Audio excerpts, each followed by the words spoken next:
Hello, welcome back. We're going to pick up again on our study of practical Christianity.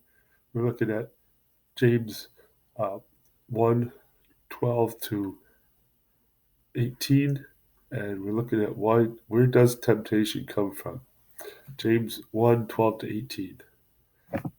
Blessed is the man who perseveres under trial, for once he has been approved, he will receive the crown of life which the Lord has promised to those who love him. No one can, who is No one is to say when he is tempted, I am being tempted by God. For God cannot be tempted by evil, and he himself does not tempt anyone. But each one is tempted when he is carried away and enticed by his own lust. Then when lust has conceived, it gives birth to sin, and sin, when it has run its course, brings forth death. Do not be deceived, my dear brothers. Every good thing given and every perfect gift is from above, coming down from the Father of lights, with whom there is no variation or shifting shadow. In the exercise of his will, he gave us birth by the word of truth, so that would be a kind of first fruits among his creatures. Does temptation come from God? Do I cause my own temptations? What does God give? James goes back to the theme of persevering under trial. He says that persevering under trial brings approval and reward. This approval speaks of an end of testing, not just an individual test, that is, graduation. He then goes on to talk about temptation. James definitively states that although trials are part of God's plan for us, temptation does not come from God.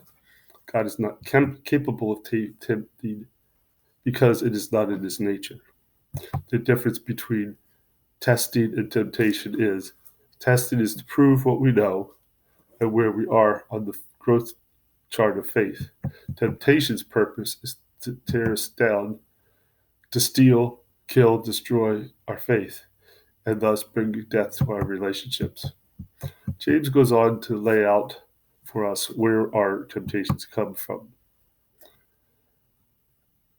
He tells us that our temptations come from our own lusts or evil desires, our desires to have or do things our own way. If we continue, our desires will eventually lead us to conceive more evil desires, which will eventually give birth to death. This death is not necessarily physical death, but maybe the death of relationship, primarily our relationship with the life of God. We learned here that although God allows tests and trials to purify us, he, God, does not bring about the temptations in our lives. We also see that the only thing that God gives us is good. The purpose of God's gifts is to bring light and life to our lives. God has no darkness in him and cannot spread darkness. So any darkness in us has to come from our allowing it in from our temptations. Temptations in themselves are not sin, but are giving birth to the temptation by giving life, giving into it starts the process of death. How does this apply in my life? How do I know if it is temptation or testing? We are tempted when going through the tests and trials of life to look up and ask God, why is this happening? We must be careful that in the asking, in our times of doubt, that we are not laying the blame for it at the feet of God. Yes, there may be a reason for the testing, something we must see in ourselves, but the purpose of testing is to bring us closer to God. So if our trials are driving us away from our source of life and light, we need to seek the wisdom of God to find the relationship building in the test. When we are tempted, we must look to the source of temptation, our enemy, Satan. James puts the blame for failing temptation clearly at our own feet. He says our temptations are merely our enemy taking advantage of something already within us, our desires for self-pleasure, self-promotion, self-preservation, etc. He says our temptations come from our own selfish desires. So it is when we give in to our self that temptations give birth to sin.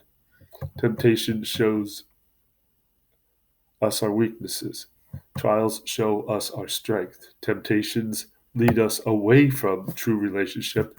Testing, when viewed properly, motivates us to continue to grow.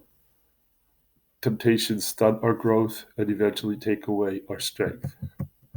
We can use temptations to learn about our weaknesses and allow testing in those areas to strengthen and remove the source of that temptation. Thank you for participating. If you received anything from this teaching, please share it with others. And if you have any comments or concerns, questions, please add them to the bottom. Thank you.